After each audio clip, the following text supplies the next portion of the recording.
You can't be serious, Dad, I said, my voice trembling as I stared at him across his massive mahogany desk. My father leaned back in his leather chair, calm and composed as always, and let out a slow exhale. This is not up for discussion, Catherine, he said, setting his cigar in the ashtray like the conversation was already over. My fists clenched at my sides, but I refused to back down. So that's it? I asked, my words sharp. You'd rather hand everything over to Grant, someone who doesn't even care, than let me prove myself? All because I'm a woman? He didn't even flinch. This firm is for your brother to manage, Catherine, he said firmly. You've done well with your education, and you'll make a fine wife one day, but this is not your place. My name is Catherine Mercer. I'm 26 years old, a Harvard-educated lawyer, and the daughter of Henry Mercer, owner of Mercer and Associates, one of the most powerful law firms in Dallas. My entire life has been about proving myself, excelling in school, debating my way to the top, graduating with honors, so I could follow in my father's footsteps. But standing there in his office, surrounded by the smell of leather and cigars, I felt my world shift. It didn't matter how hard I worked or how much I loved the law. To him, I was just his daughter, someone who was supposed to marry well and stay out of the way. I looked him straight in the eye, my voice steadier now. Grant doesn't care about this firm, Dad. He's reckless, he barely scraped through community college, and he has no idea how to run a business. You know that as well as I do. My father sighed, rubbing his temple like I was the one being unreasonable. Grant will learn. He's my son, Catherine. It's his birthright to take over Mercer and Associates. And you, he paused, his voice softening just slightly. You have other options. A future that doesn't involve the stress of running a firm. I'm protecting you. I felt a bitter laugh escape my lips. Protecting me? I said, shaking my head. You're not protecting me, Dad. You're holding me back. I've earned this. I've worked harder than anyone, including Grant, and you know it. But you won't even give me a chance because you're too stuck in your ways to see what I'm capable of. His expression hardened, and I knew I'd pushed too far. That's enough, Catherine, he said, his voice sharp. We're done here. I stormed out of his office, my heels echoing through the marble halls of our family's estate. My mother was in the parlor, quietly arranging flowers in a vase. She looked up as I passed, her expression soft but tired. Catherine, she said gently. What happened? I stopped, turning to her with a mix of frustration and desperation. He won't let me work at the firm, I said, my voice breaking. He's handing everything over to Grant, and he expects me to smile and accept it. She sighed, her hand stilling over the flowers. Your father, he has his ways, she said, her tone hesitant. But maybe it's best not to push him, dear. He means well. I stared at her, stunned. Means well? I repeated. Mom, he's throwing away everything I've worked for because I'm a woman. How can you stand there and defend that? She lowered her gaze, and I could see the years of quiet submission etched into her face. I just don't want to see you hurt, Catherine, she said softly. Sometimes it's easier to let things be. Her words hung in the air, and I realized in that moment that I was on my own. That night, as I lay in bed staring at the ceiling, the weight of my father's words pressed down on me. I thought about everything I'd done to get to this point.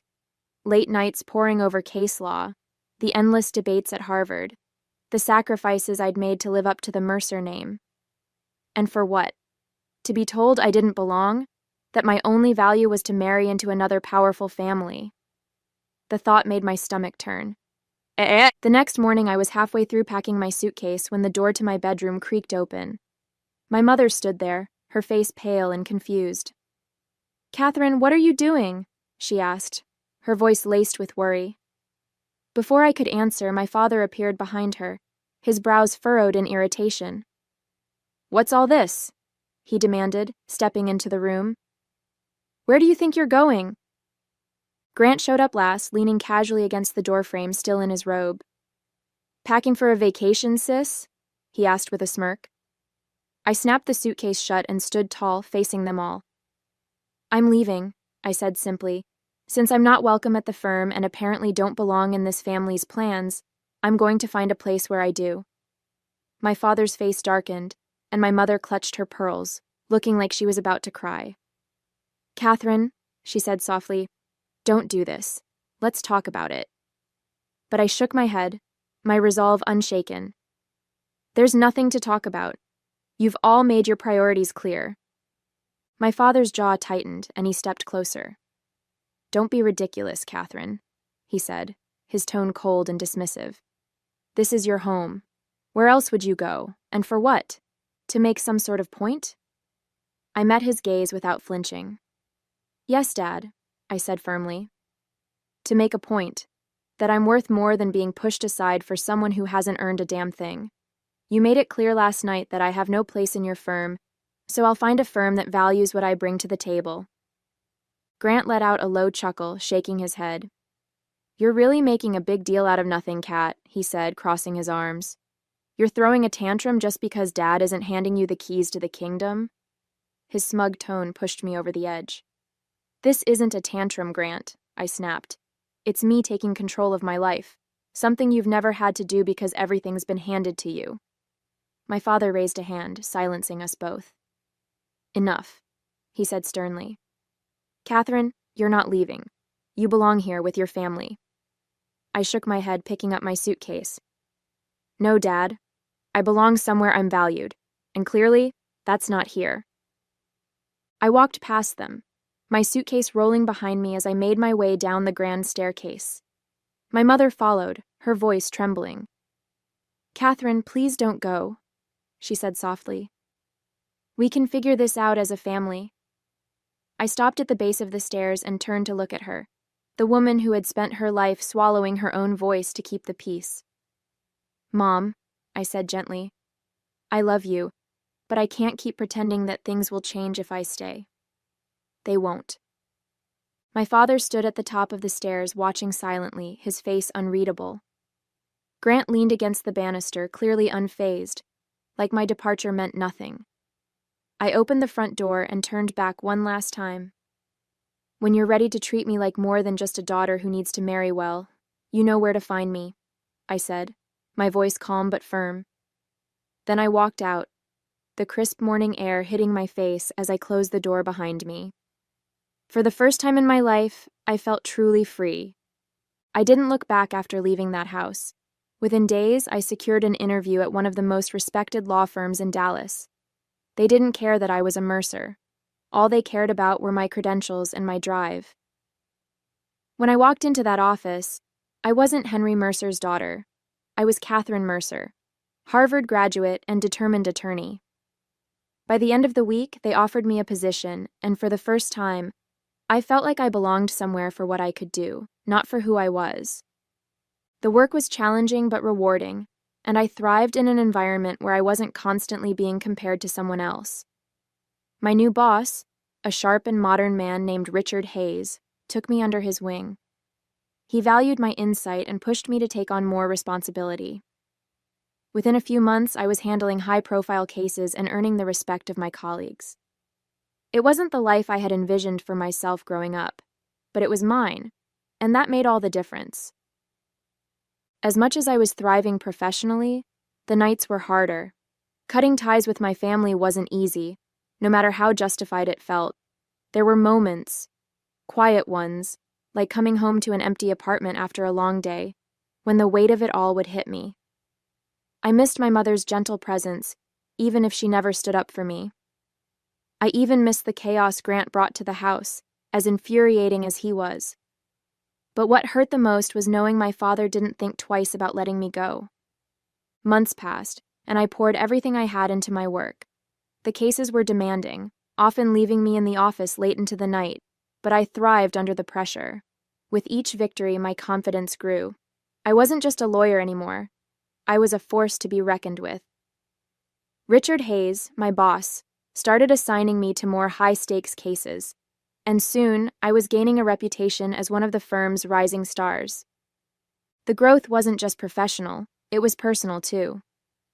I learned to stand on my own, to make decisions without worrying about whether they would please my father or fit into the mold my family had crafted for me. Every step forward felt like proof that I was more than they had ever given me credit for. I wasn't just Henry Mercer's daughter, I was Catherine Mercer, and I was making a name for myself on my own terms. One afternoon, Richard called me into his office.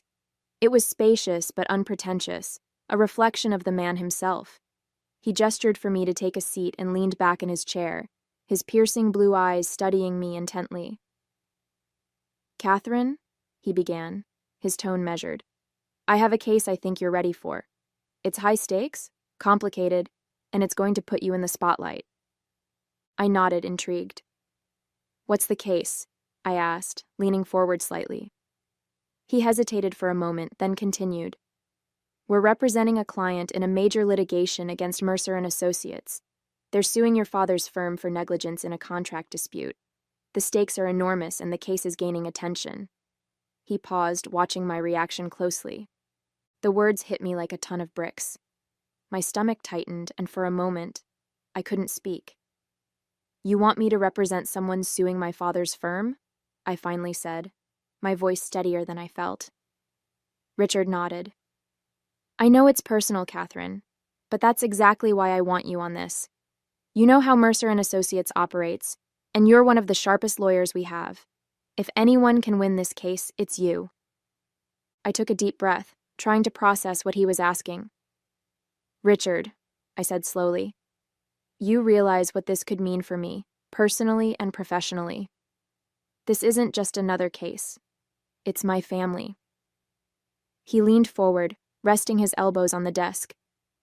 "I understand that," he said firmly. "But this is your chance to show what you're capable of, to take on the people who underestimated you and prove them wrong. Think about it, Catherine. This could be the defining case of your career." I sat back in the chair, the weight of the offer settling heavily on my shoulders. "This is a lot to take in," I said, my voice quieter now. Richard nodded, his expression understanding. "I don't expect you to decide right here and now. It's a big ask, Catherine, and I know how personal this is for you." I met his gaze, grateful for his patience. "Would it be all right if I sleep on it?" I asked, my tone more measured.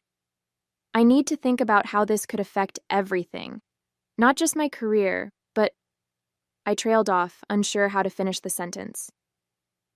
"Take all the time you need," Richard said, his voice steady. "But don't take too long. We need to move fast on this, and I want you on the team. Let me know by the end of the day tomorrow." That night, I couldn't sleep. I lay in bed, staring at the ceiling, my mind racing with everything at stake. Taking the case meant going up against my father, the man who had dismissed me and handed everything to Grant without a second thought. It also meant going head-to-head with my family's legacy, the name that had opened so many doors for me, even as it closed others. But it also meant proving, once and for all, that I could stand on my own, even if it meant burning the last remaining bridge to my family. For 2 days, I went back and forth, weighing the risks and rewards. I thought about my father's cold dismissal of everything I'd worked for, about my mother's quiet resignation, and about Grant's smug sense of entitlement. But I also thought about the chance to show everyone, that I wasn't just Henry Mercer's daughter. By the end of the second day, I made up my mind. I walked into Richard's office the next morning, my shoulders squared and my voice steady. "I'll take the case," I said simply. His face lit up with approval. "I knew you would," he said with a grin. "Now let's get to work." The day of the first litigation proceeding arrived, and the tension in the air was palpable as I entered the courtroom. I clutched my briefcase tightly, my heels clicking against the polished floor with every step. My client walked beside me, confident in my abilities, but all I could think about was the moment I knew was coming. As I approached the front of the courtroom, I saw them, my father and Grant, sitting at the opposing table. Their faces turned toward me, and as soon as our eyes met, I felt their shock hit like a tidal wave. My father's jaw tightened, his eyes narrowing as recognition dawned. Grant's mouth fell open slightly, before he quickly masked his surprise with a smug smirk, though I could see the unease in his expression. I set my briefcase on the table and met their stares head-on. I wasn't going to look away or falter. I was here to do a job, and nothing, not their surprise, not their disapproval, was going to throw me off. For a brief moment, my father's gaze softened, but he quickly composed himself, leaning over to whisper something to Grant. I didn't care what he said. I was ready. As the proceedings began, I slipped into my role seamlessly. Every motion, every argument, every document I presented was executed with precision. I kept my tone calm, my demeanor collected, and my focus solely on the case. When the judge addressed me, I responded with confidence, never faltering under the weight of my father's presence or Grant's smug glances. I wasn't Catherine, the daughter or sister in that room. I was Catherine Mercer, attorney for the plaintiff, and I intended to win. Even when Grant fumbled through his arguments, clearly unprepared, I didn't let it show on my face. I treated him as I would any opposing counsel, with respect but zero leniency. Every time he misspoke or misrepresented a fact, I countered with clarity, backing up my points with solid evidence and case law. My father sat quietly for most of it, his expression unreadable, but I could feel his eyes on me. It didn't matter. I wasn't there to earn his approval anymore. I was there to do my job, and I was doing it well. After a few sessions, it became painfully obvious, at least for my father and Grant, that I was dominating the case. Every argument Grant brought to the table crumbled under the weight of my counterpoints. His inexperience was glaring, and my preparation left him scrambling for answers he didn't have. My father tried to step in once or twice, but even he couldn't salvage the damage Grant had done. The tide was turning fast, and everyone in the room knew it. By the fourth session, their side proposed a settlement. I could see the frustration etched into my father's face as their counsel approached mine with the terms. After a few back-and-forth adjustments, we agreed to a resolution that heavily favored my client. As the paperwork was signed, I caught my father glancing at me from across the room. He looked defeated, maybe even regretful. Grant, on the other hand, avoided my gaze entirely, staring at the table like a chastised schoolboy. I didn't say a word to either of them. My work here was done, and I had proven exactly what I'd set out to. Usually, when a session ended, I would stay behind to wrap up with my client and exchange pleasantries with the other lawyers. It was something I always did, a small gesture of professionalism and respect, regardless of how contentious the case might have been. But this time, there was no opportunity. My father and Grant had already gathered their things and left the room without so much as a glance in my direction. No handshake, no word of acknowledgement, not even a curt, "Well done." It stung more than I wanted to admit. Even after everything, a part of me had hoped for some kind of recognition, some small sign that they'd seen what I was capable of and respected it. Instead, they walked away, silent and defeated, leaving me standing there with the weight of unfinished business pressing on my chest. I took a deep breath, brushed it off, and refocused on my client. I had won the case. That was what mattered. That evening, back at the firm, my colleagues greeted me with applause as I walked through the doors. Richard was the first to approach, clapping me on the shoulder with a proud grin. "Well done, Catherine," he said, raising a glass of champagne. "You were flawless in there. That settlement is a big win for us, and your client couldn't have asked for a better advocate." The team had set up a small celebration in the break room, complete with drinks and hors d'oeuvres. My client even stopped by to express their gratitude, shaking my hand firmly. "You were incredible, Catherine," they said. "We couldn't have done this without you." For the first time that day, I let myself smile. Surrounded by people who valued me for my skills and hard work, I felt a sense of accomplishment that no words from my father or Grant could have given me. This was my victory, and I owned it. Later that night, alone in my apartment, the glow of the city lights filtered through the blinds as I sat by the window with a glass of wine. The adrenaline from the day had worn off, and in the quiet, my thoughts drifted back to my family. I replayed the courtroom moments in my head, the way my father's face tightened with every argument I made, the way Grant couldn't even look me in the eye when it was over, I had expected them to be angry or defensive, but the silence they left me with was harder to bear. For years, I had dreamed of earning my father's respect, of proving to him that I was worthy, not just of his name, but of a place in the firm I had once idolized. And now, even after winning a case against them, I wasn't sure what I had achieved. Did they finally see me for who I was, or was I just a reminder of their failure? The questions lingered, unanswered, as I stared out at the Dallas skyline, wondering if the ties I'd cut could ever truly be mended. The next morning, as I walked into the office, the usual buzz of conversation and ringing phones greeted me. I barely had time to settle in before Richard approached, a curious look on his face. "Catherine," he said, his tone cautious but warm. "Your father is here. He's waiting in your office." The words stopped me in my tracks. "My father?"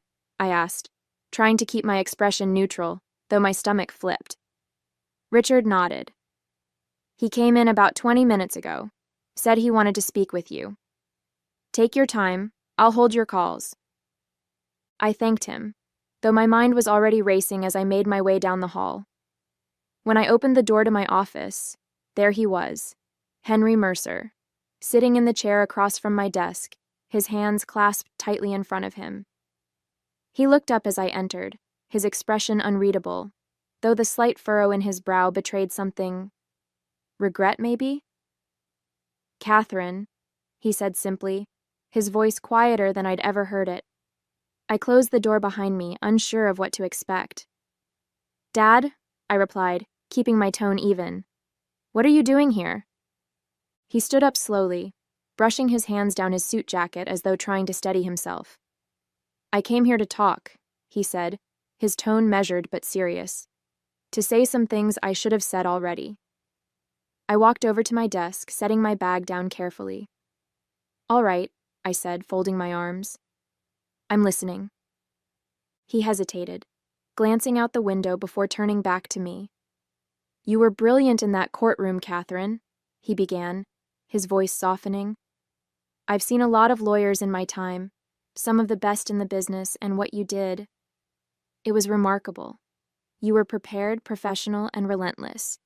You left no doubt about who the better lawyer was." His words caught me off guard, but I kept my expression steady, waiting for him to continue. "I've spent so much of my life believing that legacy meant keeping things the way they used to be," he said, his voice tinged with regret. "That a son should take over what the father built. I thought I was doing the right thing, pushing Grant to step up, even when I knew deep down he wasn't ready, or willing." He ran a hand through his silver hair, sighing deeply. "But I see now that I've been wrong. You've worked harder than anyone, Catherine.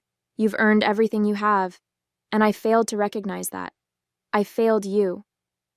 I blinked, unsure how to respond. This was the man who had spent years dismissing my ambition, telling me to settle for a life that didn't match my dreams. And now he was standing here, admitting he was wrong. "Why now?" I finally asked, my voice steady but cautious. "Why are you telling me this now, after everything that's happened?" He met my gaze, his blue eyes filled with an honesty I hadn't seen before. "Because I saw what you're capable of," he said simply. "And I realized I've been a fool. Grant isn't ready, and he may never be. But you've proven you have what it takes, not just to succeed, but to lead." He stepped closer, his tone almost pleading. "Catherine, I'm asking you to come back, to take your rightful place at Mercer and Associates. The firm needs you. I need you." The words hung in the air, and for a moment, I didn't know what to say. I had spent so long fighting for this moment, dreaming of hearing those words from him. But now that they were here, I wasn't sure if I wanted them. "What about Grant?" I asked finally. "What happens to him?" My father's face tightened, and he nodded slowly. "Grant will stay, but he'll take on a role more suited to his skills. This is about you, Catherine. It's about giving you what you've always deserved." I took a deep breath, letting his words settle for a moment. "I need time to think about this," I said finally, my voice calm but firm. "It's not something I can decide right away. A lot has happened, and I need a few days to figure out what's best for me. My father nodded, his expression serious but understanding.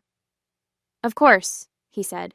Take all the time you need. I'm not asking for an answer today. I just needed to say my piece. He moved toward the door, but before he left, he turned back to face me. Catherine, he said, his tone softer now. I know I haven't said this enough, or maybe ever, but I am proud of you. Watching you in that courtroom. You were better than I ever was. Better than I could have imagined.